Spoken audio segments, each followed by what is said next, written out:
47ാമത് American പ്രസിഡന്റായി Donald Trump ഇന്ന് രാത്രി 10:30 ഇന്ത്യൻ സമയം സത്യപ്രതിജ്ഞ ചെയ്യും. ഈ രാത്രി 10:30 വാഷിംഗ്ടണിലെ US ക്യാപിറ്റോളിലാണ് സത്യപ്രതിജ്ഞാ ചടങ്ങുകൾ നടക്കുക. ലോകം ആകാംക്ഷയോടെയാണ് ട്രംപിൻ്റെ ഈ രണ്ടാം വരവിനെ നോക്കിക്കാണുന്നത്. കാരണം അമേരിക്കയുടെ താല്പര്യം മാത്രം സംരക്ഷിക്കുമെന്ന രീതിയിലുള്ള അദ്ദേഹത്തിൻ്റെ ചില പ്രസ്താവനകളൊക്കെ പലരുടെയും ചുരികം ഉയരാൻ കാരണമാക്കിയിട്ടുണ്ട്. പുരികം സാമ്പത്തിക, സൈനിക, നയതന്ത്ര മേഖലകളിൽ എന്തും സംഭവിക്കാമെന്നത് സ്ഥിതിവിശേഷമാണ്. മാത്രമല്ല, അമേരിക്കയുടെ താല്പര്യം മാത്രം സംരക്ഷിക്കാൻ ഇറങ്ങിയാൽ മറ്റു രാജ്യങ്ങളുടെയൊക്കെ അവസ്ഥ എന്താകും എന്ന് തീർച്ചയായിട്ടും രാജ്യങ്ങളൊക്കെ ആലോചിക്കുന്നുണ്ടാകും. രാത്രി 10:30 ക്യാപിറ്റോൾ ഹില്ലിൽ ഈ സത്യപ്രതിജ്ഞാ ചടങ്ങുകൾ ആരംഭിക്കും.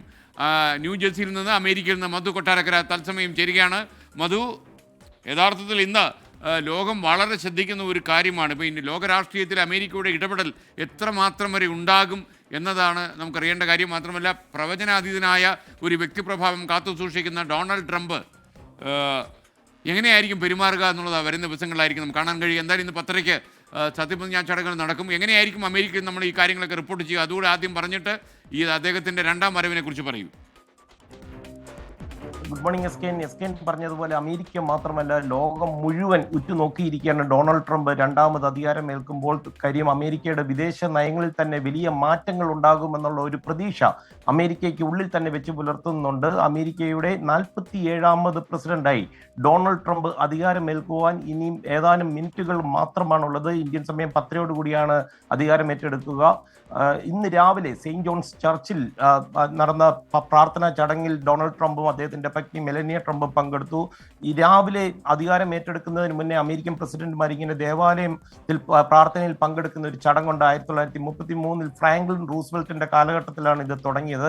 എസ്കെനെ ഈ കിഴക്കൻ മേഖല മുഴുവൻ തണുത്ത് വറച്ച് കിടക്കുകയാണ്. ന്യൂയോർക്ക്, ന്യൂജേഴ്സി, പ്രത്യേകിച്ച് വാഷിംഗ്ടൺ DC. ഇത് വർഷങ്ങൾക്ക് ശേഷം, റെയ്ഗന്റെ കാലഘട്ടത്തിന് ശേഷം ഇതാദ്യമായിട്ടാണ് ഈ ക്യാപിറ്റൽ റൊട്ടൻഡയിൽ വെച്ച് ഇത്തരം ഒരു സത്യപ്രതിജ്ഞാ ചടങ്ങ് നടക്കുന്നത്. തണുത്ത് വറച്ച് കിടക്കുകയാണെങ്കിലും ചൂടേറിയ ചില ഉത്തരവുകൾ ഡൊണാൾഡ് ട്രംപിന്റെ ഭാഗത്തു നിന്ന് ഇന്ന് തന്നെ ഉണ്ടാകും എന്നാണ് അറിയാൻ സാധിക്കുന്നത്.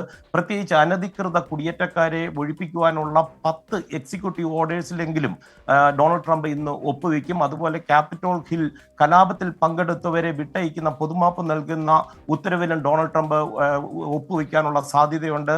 ഈ ക്യാപിറ്റോൾ ഹിൽ മകുടത്തിന്റെ താഴെയുള്ള ക്യാപിറ്റോൾ റൊട്ടൻഡയിൽ ഏതാണ്ട് 600 പേർക്ക് മാത്രമാണ് സീറ്റിംഗ് കപ്പാസിറ്റി ഉള്ളത്. നിൽക്കുകയാണെന്നുണ്ടെങ്കിൽ ഏതാണ്ട് ഒരു 1000 പേർക്ക് വരെ നിൽക്കാൻ പറ്റും. ഈ രണ്ടാം തവണ ഡൊണാൾഡ് ട്രംപ് വരുമ്പോൾ കാണുന്ന മാറ്റങ്ങൾ വലിയ മാറ്റങ്ങളാണ്. പ്രത്യേകിച്ച് സാങ്കേതിക രംഗത്തെ കമ്പനികളുടെ മേധാവികൾ ഈ ചടങ്ങിൽ പങ്കെടുക്കുന്നുണ്ട്. നമ്മളുടെ മുകേഷ് അംബാനിയും പത്നിയും ഇതിൽ പങ്കെടുക്കുവാനായിട്ട് എത്തിയിട്ടുണ്ട്. തന്നെയുമല്ല, ഇവരെല്ലാം ഈ ഇനാഗുറേഷൻ ചടങ്ങിനായിട്ട് ഏതാണ്ട് 7 അക്ക ചെക്ക് തന്നെ സംഭാവനയായിട്ട് ഡൊണാൾഡ് ട്രംപിന് നൽകുകയും ചെയ്തിട്ടുണ്ട്. ചൈനയുമായിട്ടുള്ള ഒരു നയമാറ്റം അടുത്ത ദിവസങ്ങളിൽ ഡൊണാൾഡ് ട്രംപിന്റെ ഭാഗത്തു നിന്നുണ്ടായിട്ടുണ്ട്. വരുന്ന 6 മാസങ്ങൾക്കുള്ളിൽ ചൈന സന്ദർശിക്കുമെന്നാണ് പറയപ്പെടുന്നത്. ചൈനീസ് പ്രസിഡന്റ് ഇതിൽ പങ്കെടുക്കുന്നില്ലെങ്കിലും ചൈനയുടെ വൈസ് പ്രസിഡന്റ് ഹാൻ ഷെങ്ങിനെ അയച്ചിരിക്കുന്നത് വലിയ രാഷ്ട്രീയ പ്രാധാന്യം കൽപ്പിക്കുന്നവരുണ്ട്. ഈ പ്രസിഡന്റ് റോബർട്ട് ക്ലീവ്ലൻഡ് 1885 രണ്ടാം തവണ തുടർച്ചയായിട്ടല്ലാതെ അമേരിക്കൻ പ്രസിഡന്റ് ആകുന്നത്. ഇതിന് ശേഷം പ്രസിഡന്റ് ആകുന്ന രണ്ടാമത്തെ പ്രസിഡന്റ് ആയിരിക്കും ഡൊണാൾഡ് ട്രംപ്. ഡൊണാൾഡ് ട്രംപ് വരുമ്പോൾ എസ്കെനെ 2 ക്രെഡിറ്റോട് കൂടിയാണ് വരുന്നത്. ഈ ഹമാസ് വെടിനിർത്തൽ സാധിച്ചു. അതുപോലെ ടിക്ടോക്കിൽ നടത്തിയ നിരോധനം അത് മാറ്റുവാനുള്ള ഉത്തരവിലും ഡൊണാൾഡ് ട്രംപ് ഒപ്പുവെക്കുമെന്നാണ് പറയുന്നത്. എസ്കെനെ ഇന്ന് സുപ്രഭാതത്തിൽ അസാധാരണമായ ചില ഉത്തരവുകൾ ജോ ബൈഡന്റെ ഭാഗത്തു നിന്നുണ്ടായി. ജോ ബൈഡൻ പൊതുമാപ്പ് നൽകിയിരിക്കുകയാണ് joint chief army general Mark മില്ലിക്കും അതുപോലെ ഈ പകർച്ചവ്യാധി രംഗത്ത് കോവിഡിന്റെയൊക്കെ സമയത്ത് പ്രശസ്തനായിരുന്ന ഡോക്ടർ ആന്റണി ഫൗച്ചിക്കും.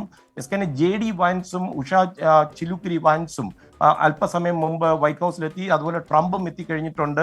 ഉഷ ചിലുക്കുരി ആദ്യത്തെ ഏഷ്യൻ വംശജയാണ്. അത് മാത്രമല്ല, ഹിന്ദു സമുദായത്തിൽ നിന്നുള്ള ആദ്യത്തെ സെക്കൻഡ് ലേഡി ആയിരിക്കും അമേരിക്കയുടെ ചവിട്ടുപടി കയറുന്നത്.